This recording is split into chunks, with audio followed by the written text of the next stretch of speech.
Welcome to my channel. My name is Craigie Malegi and this is my first YouTube video. I know, I'm excited! I get to share it with all of you guys, and again, thank you for clicking on this video. If you could give me a like, comment, and a subscription, I would greatly appreciate it. Thank you so much, guys. This is my first video. I am going to talk about something that I care a lot about, something that I want you guys to care about as well. I'm going to be talking about all the crazy stuff that's happening in the world, and if that isn't your cup of tea, just scroll away. You don't have to watch this video if you don't want. And for those of you who stayed, thank you so much. I am going to be listing off some facts about the Democratic Republic of Congo. According to mercycorps.org, the Democratic Republic of Congo is host to one of the world's most complex and long-standing humanitarian crises, centered particularly in the east of the country.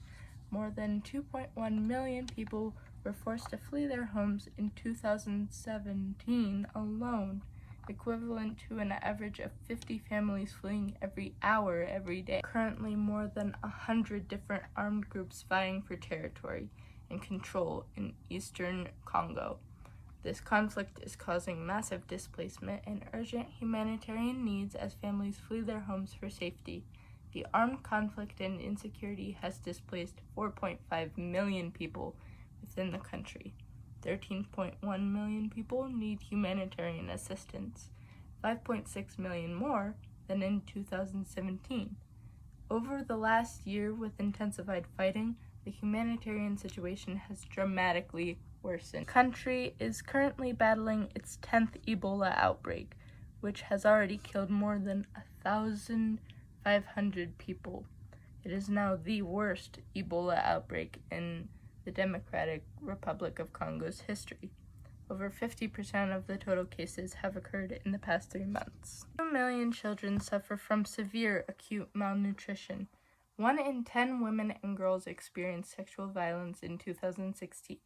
In some cases, women and their children have no choice but to flee the violence and hunger. According to CFR.org, in March of 2024, the UN reported that the number of internally displaced people in the Democratic Republic of Congo had reached 7.2 million, one of the largest in the world. The humanitarian disaster resulted from cyclical violent conflict in the Congo, which continued to kill millions over the past 3 decades, and it's still deepening. Going down a little bit, the abundant natural resources, especially precious minerals found in Congolese soil, have globalized the conflict in Eastern Democratic Republic of Congo. While U.S. companies once owned vast cobalt mines in the Congo, most were sold to Chinese companies during the Barack Obama and the Donald Trump administration. Chinese companies connected to Beijing now controlled the majority of foreign-owned cobalt, uranium, and copper mines in the Democratic Republic of Congo, and the Congolese army has been repeatedly deployed to mining sites in Eastern Democratic Republic of Congo to protect Chinese assets. The Joe Biden administration has acknowledged that China's virtual monopoly in the Democratic Republic of Congo's mining industry plays a significant role in boosting China's comparative advantage in the energy and technology arenas and hinders U.S. clean energy aspirations. The conflict's most threatening possibility is the further regionalization and expansion of fighting in eastern Congo. The situation is already lethal. Full-scale wars in the Great Lakes region can be much worse.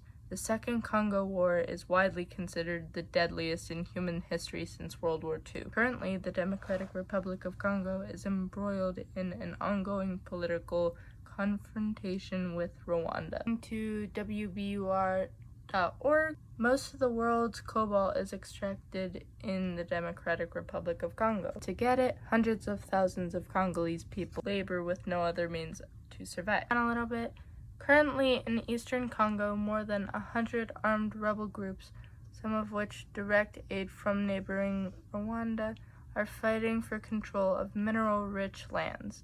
The fighting has displaced more than 1 million people in just the first 3 months of this year alone. Congo contains, in terms of the world's cobalt reserves, about half of the world's reserves, but 70% of the cobalt that's being put into global markets now comes from that one country. Last year, USAID launched a $20 million program to give grants to U.S. companies and mining entities interested in sourcing minerals from the Congo if they agreed to integrate local companies into that supply chain and protect artisanal miners who are mining the cobalt. And that is not the worst of it. It is so much worse. The situation is terrible. The thing is, that is not the only thing that's going on in the world. Because according to the IRC, each year the International Rescue Committee's emergency watch list analyzes which countries are most likely to experience a deteriorating humanitarian crisis, and this year Sudan tops that list due to escalating conflict, mass displacement, an economic crisis, and a near collapse of healthcare services. Before the current conflict, Sudan was already experiencing a severe humanitarian crisis. Long-term political instability and the economic pressures left 15.8 million people left in need of humanitarian aid. Conflict has only exacerbated these conditions, leaving 25.6 million people, more than half of Sudan's population, in need. And the brutal conflict has forced more than 11 million people from their homes. The vast majority, over 8.1 million people, remain within Sudan, representing the largest displacement crisis in the world. Conflict between the SAF and the RSF erupted on April 15th of 2023, while fighting has been chiefly concentrated in the capital of Khartoum. The conflict has impacted other regions of the country. In Darfur, mass killings and displacement have led to reports of ethnic cleansing. Conflict in Sudan has decimated the country's public infrastructure, including the health system. The healthcare system is suffering from an acute lack of staff, funding, and medical supplies, in addition to repeated attacks, looting, and occupation of medical facilities and hospitals. More than 70% of health facilities are currently not functional. An outbreak of measles has claimed the lives of more than 1,000 children across Sudan, while severe cholera outbreak has resulted in 8,000 confirmed cases and 299 deaths. With high rates of malnutrition, a debilitated healthcare system, and low levels of immunization, disease outbreaks will continue to have catastrophic impacts, particularly for children. Half of Sudan's population is unemployed, while the Sudanese pound has lost at least 50% of its value.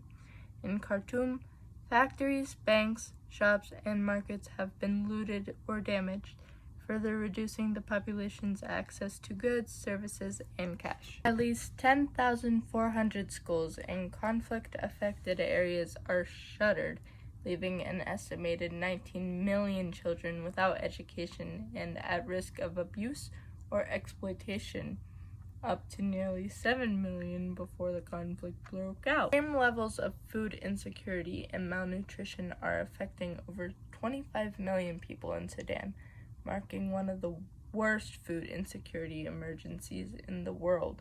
The IPC has concluded that 755,000 people across 10 states in Sudan are now experiencing catastrophic levels of hunger and face an imminent risk of starvation. Meanwhile, soaring food prices, low purchasing power, and an inflation rate that is set to exceed 300% combined to exacerbate the severe food shortage. Intense fighting in Sudan has driven some 500,000 internally displaced people in the Zamzam camp into famine conditions. 1 in 5 households in this area face an extreme lack of food with little to no options to feed themselves. According to developmentaid.org, Sudanese women from Jazeera State have committed mass suicide in an act of desperation to avoid being raped by the paramilitary Rapid Support Forces, the RSF.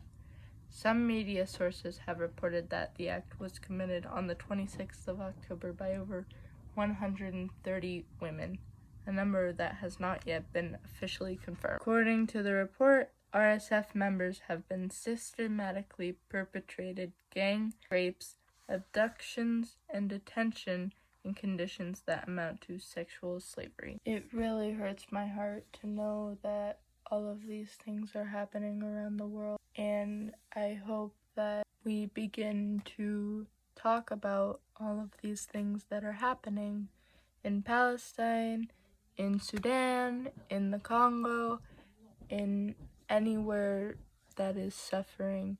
And I really hope that you share this video, you like, comment, and follow for more information about what is going on in the world and how we can help solve it. Thank you so much.